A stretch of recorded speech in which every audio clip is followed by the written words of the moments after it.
اما بعد فاعوذ باللہ من الشیطان الرجیم بسم اللہ الرحمن الرحیم رب اشرح لی صدری ویسر لی امری واحلل عقدۃ من لسانی یفقہوا قولی۔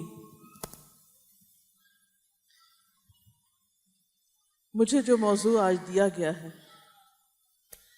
وہ ہے دوائے شافی میں امام ابن القیم الجوزی کی کتاب الداء والدواء سے کہ انسان کے دل کی مختلف کیفیات کس طرح ہوتی ہیں، اور ان کیفیات سے جب انسان گزرتا ہے، اور خاص طور پر ایسی کیفیات جس میں انسان کا دل ٹوٹ جاتا ہے، انسان کا دل زخمی ہو جاتا ہے، انسان مختلف مشکلات سے گزرتا ہے، خواہ وہ خاندان کی طرف سے ہوں، بچوں کی طرف سے ہوں، ہسبینڈ یا وائف کی طرف سے ہوں، پیرنٹس کی طرف سے ہوں، معاشرے کی طرف سے ہوں، تو ایسی صورت میں انسان کو پھر کیا کرنا چاہیے؟ انسان کے دل کا قرار، انسان کا اطمینان کس چیز میں ہے؟ ہمارا دل کیوں اداس ہوتا ہے؟ ہمارا دل کیوں پریشان ہوتا ہے؟ ہمارا دل ڈپریشن کا شکار کیوں ہوتا ہے؟ ہمارے دل پہ غم کے اندھیرے کیوں ہوتے ہیں؟ ہم بے چین کیوں ہوتے ہیں؟ ہمارے اندر ایک انجانی سی پریشانی کیوں ہوتی ہے؟ ہمارا کسی بھی چیز میں دل کیوں نہیں لگتا؟ خواہ ہم نماز پڑھ رہے ہوں یا قرآن پڑھ رہے ہوں، اپنے گھر والوں کے ساتھ بیٹھے ہوں یا باہر کہیں گھوم پھر رہے ہوں، ہمارے دل کے اندر ایک عجب سی خلش اور ایک پریشانی رہتی ہے۔ اس کی وجہ کیا ہے؟ اکثر ہم سب کوشش کرتے ہیں اس کو جاننے کی تاکہ اس کا علاج ہو سکے۔ تو حقیقت یہ ہے، امام ابن القیم الجوزی یہ کہتے ہیں کہ دل کی پریشانی، دل کی بے چینی اور دل کے غم کا سب سے بڑا سبب انسان کے اپنے گناہ ہوتے ہیں۔ جب انسان اللہ سبحانہ وتعالیٰ کی نافرمانی کرتا ہے تو اس وقت انسان کا اپنا ضمیر اس کو ملامت کرتا ہے۔ جو کچھ وہ کرتا ہے وہ اپنے ہی لیے کماتا ہے۔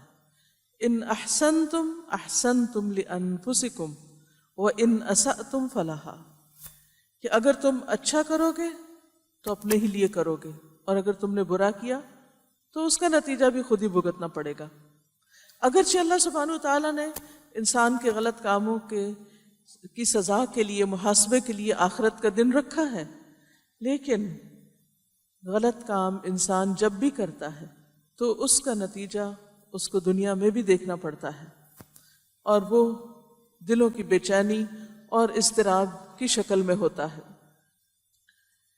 وہ کہتے ہیں کہ دل پر جو گناہ کے اثرات ہوتے ہیں ان میں سب سے پہلا اثر یہ ہوتا ہے کہ انسان کی آنکھوں اور کانوں پر محرومی کی مہر لگ جاتی ہے، آنکھوں پہ پردے پڑ جاتے ہیں، دلوں پہ تالے لگ جاتے ہیں، دل بند ہو جاتے ہیں، دل بوجھل پردوں میں دب جاتے ہیں، دل زنگ آلود ہو جاتے ہیں، دل اور آنکھیں الٹ جاتی ہیں، گناہ انسان اور اس کے دل کے درمیان حائل ہو جاتے ہیں، پروردگار عالم کے ذکر سے دل کو غافل کر دیتے ہیں، یعنی اللہ کے ذکر میں بھی دل نہیں لگتا، حتیٰ کہ گناہ انسان کو خود اپنی جان سے بھی غافل کر دیتے ہیں، یعنی انسان اپنی پرواہ بھی چھوڑ دیتا ہے۔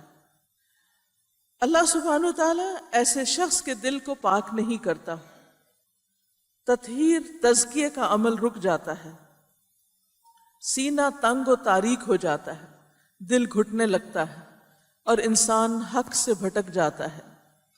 دلوں پر مختلف قسم کے امراض قابو پا لیتے ہیں، وہ دلوں کو غلط راہ پر لگا دیتے ہیں۔ انسان سکون پانے کے لیے طرح طرح کے طریقے اختیار کرتا ہے، اور دل ہے کہ وہ سیدھا ہوتا ہی نہیں، کہیں لگتا ہی نہیں، خوش ہوتا ہی نہیں، سکون پاتا ہی نہیں۔ امام احمد نے حذیفہ بن یمان سے ایک روایت کی ہے کہ دل 4 قسم کے ہوتے ہیں۔ نمبر 1، قلب اجرد، بے داغ دل جس کے اندر چراغ کی روشنی چمکتی ہے، یہ مومن کا قلب ہے، جس کا دل روشن ہوتا ہے، نورانی ہوتا ہے۔ نمبر 2، قلب اغلب، جس پر پردے پڑے ہوئے ہیں، یہ کافر کا دل ہوتا ہے. وَعَلَىٰ قُلُوبِهِمْ،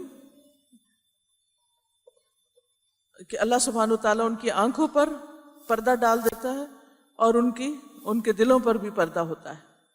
نمبر 3، قلب منکوس، سرنگوں دل، الٹا دل، یہ منافق کا دل ہوتا ہے. وہ دل جس میں ایمان اور نفاق کے دونوں مادے ہوتے ہیں، یہ چوتھا نمبر کا دل ہوتا ہے. ہر مادہ اپنی اپنی طرف کھینچتا ہے، ایمان اپنی طرف کھینچتا ہے، نفاق اپنی طرف کھینچتا ہے، اور انسان اسی کا ہو جاتا ہے جو دونوں میں سے غالب آ جاتا ہے. اگر ایمان کی قوت زیادہ ہو تو انسان کا دل روشنی کی طرف بڑھنے لگتا ہے، اور اگر منافقت زیادہ ہو، دل میں بیماری ہو، تو انسان کا رخ دوسری طرف جانے لگتا ہے. دوسری چیز جو امام ابن القیم الجوزی کہتے ہیں، وہ کہتے ہیں کہ گناہوں کی وجہ سے انسان کو اللہ تعالیٰ کی عبادت سے نفرت ہو جاتی. عبادت اچھی نہیں لگتی، نماز پڑھنے کو دل نہیں کرتا، قرآن پڑھنے کو دل نہیں کرتا، ذکر کی مجلسوں سے انسان دور بھاگنے لگتا ہے. اگر کوئی کسی کو بلائے کہ آؤ اللہ کی بات سنے تو اس کا دل وحشت کا شکار ہو جاتا ہے اور انسان وہاں سے بھاگ نکلتا ہے. تیسری چیز یہ کہ گناہوں کی وجہ سے دل بہرا ہو جاتا ہے، حق بات سننا نہیں چاہتا، حق بات اس کو گوارا ہی نہیں ہوتی، وہ انسان کو گنگا بنا دیتا ہے، زبان سے حق بات نہیں نکلتی، اندھا بنا دیتا ہے، انسان حق کو دیکھ نہیں سکتا. جس طرح ہماری آنکھیں دیکھتی ہیں ایسے ہی ہمارا دل بھی دیکھتا ہے، جیسے ہمارے کان سنتے ہیں ایسے ہمارا دل بھی سنتا ہے، اس کی بھی ایک آواز ہوتی ہے. اسی طرح انسان جب بولتا ہے تو اگر دل بیمار ہو تو حق بات کر نہیں سکتا. اور پھر جیسے آنکھ سے نہ دیکھنے والے کے لیے بینائی بہت دور کی چیز ہوتی ہے، کان سے نہ سننے والے کے لیے سماعت دور کی چیز ہوتی ہے، نہ بولنے والے کے لیے کلام دور کی چیز ہوتی ہے، اسی طرح دل کا اندھا، بہرا اور گنگا پن ہونا انسان سے حق کی پہچان اور حق کے اتباع کی صلاحیت چھین لیتا ہے. قرآن مجید میں اللہ تعالیٰ فرماتے ہیں فَإِنَّهَا لَا تَعْمَى الْأَبْصَارُ وَلَكِنْ تَعْمَى الْقُلُوبُ الَّتِي فِي الصُّدُورِ. بات یہ ہے کہ کچھ آنکھیں اندھی نہیں ہوتی بلکہ وہ دل جو سینوں میں ہیں وہ اندھے ہو جایا کرتے ہیں. تو یہاں یہ بات نہیں کہ انسان دیکھ نہیں سکتا، لیکن حقیقت یہ ہے کہ انسان حق کو نہیں دیکھ سکتا، عبرت کی نگاہ سے نہیں دیکھ سکتا، خیر کی نگاہ سے نہیں دیکھ سکتا. پھر اسی طرح انسان جو عمل کرتا ہے، جو اس کے ایکشنز ہوتے ہیں، جو اس کے معاملات ہوتے ہیں لوگوں کے ساتھ، وہ بھی درست نہیں رہتے، کیونکہ قلب کی حیثیت انسان کے جسم میں ایسے ہی ہے جیسے ایک مملکت کے اندر کسی کنگ کی حیثیت ہوتی. ساری مملکت اس بادشاہ کے حکم کے مطابق کام کرتی. اسی طرح جب دل اندھا بہرا ہو جاتا ہے اور اس کے اندر سے احساس ختم ہو جاتا ہے تو پھر انسان کے اندر حق بات کرنے، کہنے اور اس پر عمل کرنے کی بھی صلاحیت ختم ہو جاتی ہے. اس لیے انسان کو اپنے دل کی فکر کرنی چاہیے. اسی طرح چوتھی بات یہ ہے کہ گناہ انسان کے دل کو اس طرح دھنسا دیتے ہیں جس طرح مکان اور مکان کا سارا سر و سامان زمین میں دھنس جاتا ہے. معاصی یا گناہ دل کو اسفل السافلین تک لے جاتے ہیں اور اس بات کا انسان کو احساس بھی نہیں ہوتا کہ وہ کوئی غلط کام کر رہا ہے. پھر انسان گھٹیا کام، بد اخلاقیاں، برے اعمال، ان سب چیزوں کے پیچھے مارا مارا پھرتا ہے. جس طرح کہ وہ قلب جس سے اللہ تعالیٰ بلندی عطا کرتا ہے اور اسے مقرب بارگاہ بنا لیتا ہے، وہ ہر وقت اچھے کاموں کے بارے میں سوچتا ہے، نیکیوں کے بارے میں سوچتا ہے، خیر اور بھلائی کے کاموں میں اس کی دلچسپی ہوتی. اسی طرح کہ اس کو آئیڈیاز آ رہے ہوتے ہیں، اس کی باتیں اچھی ہوتی ہیں، اس کے کام اچھے ہوتے ہیں، اس کی ساری زندگی کا فوکس خیر اور بھلائی کی طرف ہوتا ہے. اس کے بارے میں بعض اسلاف کا قول ہے کہ ان هذه القلوب